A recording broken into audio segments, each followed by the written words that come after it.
सबसे पहले राज ठाकरे कहाँ से बिलोंग करते हैं, उनकी मातृभूमि कहाँ है? बिहार की। जब आप पीछे उनके पूर्वजों को देखेंगे तो बिहार से आए हुए हैं, राष्ट्र निर्माण के लिए निकले हैं, नाम भी रखा है निर्माण सेना। तो इसका मतलब क्या है, इतना अच्छा नाम रख के आप उसका अपोजिट काम कर रहे हैं। तो मैं बोलूंगी भगवान उसको सुबुद्धि दे और अच्छे काम। सबसे पहले राज ठाकरे कहाँ से बिलोंग करते हैं, उनकी मातृभूमि कहाँ की है? बिहार की। जब आप पीछे उनके पूर्वजों को देखेंगे तो बिहार से आए हुए हैं। बोलते एक बिहारी सब पे भारी, तुम बिहारियों को ही मार रहे हो, तो अब इससे बड़ा दुर्भाग्य क्या हो सकता है? मैं आई थी, चलो ठीक है, आप अयोध्या दर्शन करने जाएंगे, उनके लोग आए, माता जी देखिए वो बेचारे बहुत है, वो बिहारियों के लिए कुछ नहीं सोचते, यूपी वालों को भी अपना मानते हैं। उनका बयान ये था कि वो इंडस्ट्री लगाए अपने क्षेत्र में। तो मैं भी भावुक हो गई, भाई इंडस्ट्री लगाए अपने क्षेत्र में, इसकी भावना तो अच्छी है। तभी मैं आई, वहाँ पे आई तो बहुत भव्य स्वागत भी किया, लेकिन इतना नहीं मालूम था कि वो इंडस्ट्री के बजाय वो यूपी और बिहार वाले को टारगेट कर रहे हैं। और किसको कर रहे हैं? अगर आप देखिए, दमदार इंसान होगा तो लड़ता किससे है? दमदार से लड़ता है। इसका मतलब आप दमदार नहीं हो, आप में दम नहीं है। गरीब बच्चों को, गरीब लोगों के ऊपर आप टारगेट कर रहे हो। टारगेट करना है, थोड़ा दम वाले के साथ टारगेट करे ना। इसका मतलब आप में मर्दानगी नहीं है। मर्दानगी होती तो आप उन लोगों को टारगेट नहीं करते जो दो रोटी बड़ी मुश्किल से ऑटो रिक्शा चला रहे हैं, मजदूरी कर रहे हैं, अब बिल्डिंग जहां बन रहे, ईंटें ढो रहे हैं, उनको आप मार पीट रहे हैं। तो ये बड़ा दुर्भाग्य की बात है। आप एक राष्ट्र निर्माण के लिए निकले हैं, नाम भी रखा है निर्माण सेना। तो इसका मतलब क्या है, इतना अच्छा नाम रख के आप उसका अपोजिट काम कर रहे हैं। तो मैं बोलूंगी भगवान उसको सुबुद्धि दे और अच्छे कार्य करें। पहले माध्यम आज हमारे आप कार्यालय में पहुंची, बहुत अच्छा लग रहा है। आशीर्वाद प्राप्त हुआ।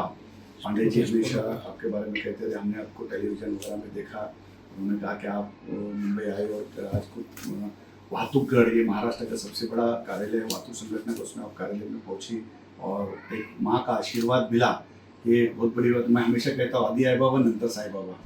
और एक माँ खुद आशीर्वाद देने के लिए साजी अराफात को एक बेटे को यहाँ पहुंची।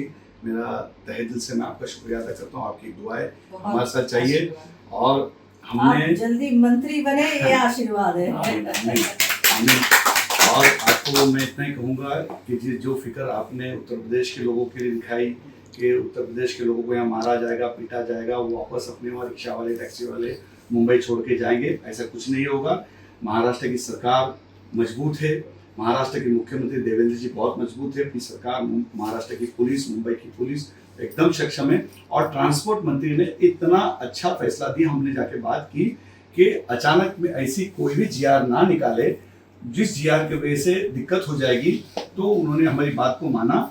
और ये आपको बताइए, किताब जो उन्होंने बनाई, पहले 200 पेज की किताब थी जिसमें बहुत सारे नियम थे, पढ़ना बहुत मुश्किल था, लेकिन ये 4 पेज का उन्होंने, सरकार ने बनाई। और हमने पूरे मुंबई और महाराष्ट्र के अंदर हर रिक्शा चालक, टैक्सी चालक, जिसमें उत्तर प्रदेश के जो पांडे जी, शुक्ला जी, गुप्ता जी, मुसलमान अल्पसंख्यक समाज के अब्दुल रहीम, अब्दुल करीम, भेंडी बाजार के, मालेगांव के, मुमरा में, ऐसी कई जगह पे जो हिंदी, जब घर में हिंदी बोली चलती थी तो उसकी हिंदी और उर्दू सीखा करते थे। उत्तर प्रदेश से आने के बाद उनके घर में हिंदी चलती थी, इस वजह से वो थोड़ी बहुत मराठी बोल नहीं सीखे। लेकिन उन्होंने सबने कहा कि हम 6 महीने के अंदर मराठी सीखेंगे। हमने सरकार के पास निवेदन दिया और सरकार ने उस बात को माना भी। और 6 महीने में हम अच्छी मराठी सभी सीखेंगे और सिखाएंगे। इस तरीके की हमने बात पूरे महाराष्ट्र के रिक्शा चालक और टैक्सी चालक से हमने बात की। सभी लोगों ने कहा कि हम लोग बिल्कुल सीखेंगे। इस महाराष्ट्र का आदर है। जब हम मुंबई शहर में, महाराष्ट्र में आके रोजी रोटी कर रहे, कमा रहे, खा रहे,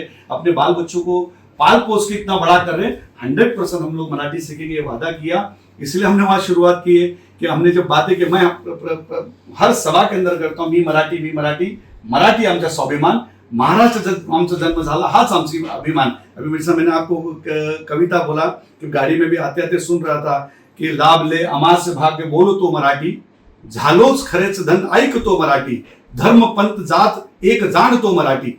अगर ये कविता अगर हम सुनते हैं तो दिल और दिमाग की अगर होते पूरे हाथों के पूरे रोंदे खड़े होते कि कितनी सुंदर भाषा, कितनी अच्छी भाषा, और इतनी अच्छी भाषा सीखने वाले, इतनी अच्छी भाषा बोलने वाले ऐसे पार्टी के लोग अगर कभी किसी को मारपीट की भाषा करेंगे तो मारपीट से तो हल निकलता नहीं, मोहब्बत से ही हल निकलता है। और हमने पहली पहल की है, अब्दुल रहीम, अब्दुल करीम, पांडे जी, शुक्ला जी जरूर मराठी सीखेंगे, मराठी बोलेंगे। और 9 तारीख के कार्यक्रम के अंदर इंशाल्लाह ताला हम सब शपथ लेकर सारे रिक्शा चालक, टैक्सी चालक, महाराष्ट्र की सबसे बड़ी यूनियन जिसके 7.5 लाख मेंबर है महाराष्ट्र के अंदर, उसमें उत्तर प्रदेश के सबसे ज्यादा लोग मेरी यूनियन के साथ में जुड़े हुए, हम उनको मिठाइयाँ भी देंगे, उनके बच्चों के लिए राशन भी हम देंगे, और हर साल वर्धापन दिन में कपड़े देते हैं, हम वो कपड़ा देने का काम करेंगे, ताकि प्यार दोगे तो प्यार मिलेगा, नफरत दोगे तो नफरत मिलेगी। और ये हाजी अराफात शेख आपके सामने वादा करता है, हम मोहब्बत से इस महाराष्ट्र के अंदर रह के और सभी लोगों को अच्छी मराठी सिखा के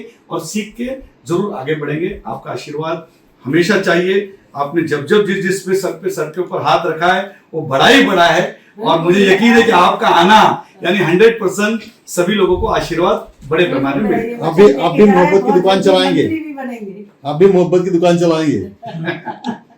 इंशाल्लाह ताला जरूर। हम जो काम कर रहे हैं, ये एक मैं सरकार से बात कर रहा था कि आज रिक्शा वाले की और टैक्सी वाले की जो समस्या है कि उसको फाइन पड़ता है, बाहर निकलता है, जब वो सुबह जब घर से जब निकलता है तो ऐसी हालत हो जाती है कि उस राजू की फीस भरनी है, माँ की दवाई लानी है, राशन लाना है, लाइट का बिल भरना है, भाड़ा देना है। आधे से ज्यादा लोग भाड़े के घर में रहते हैं।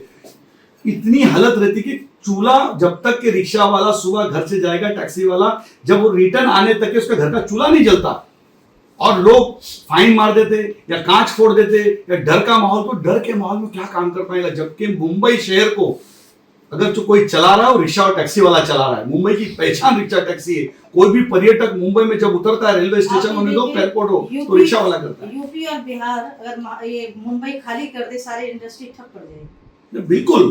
तो हमको सबको साथ में लेके चलना है। जब हम एक राष्ट्र की बात करते, बड़े शहर की बात करते, तो हमारे शहर की कहीं बदनामी नहीं होनी चाहिए, उसका भी बाकी की सारी पार्टियों ने ख्याल रखना चाहिए। हम अपनी सस्ती पॉलिटिक्स के लिए कुछ तो कर लेते, लेकिन अपने शहर का नाम बदनाम हो जाता है कि मुंबई में लोग मारपीट करते। अगर कोई वहां से पर्यटक जा रहा होगा या कोई बड़ा आदमी आएगा तो कहीं ना कहीं नाम खराब। एक चीज और, हमारे छत्रपति शिवाजी की भूमि है, कहीं ना कहीं उनके नाम पे भी कुछ आता है।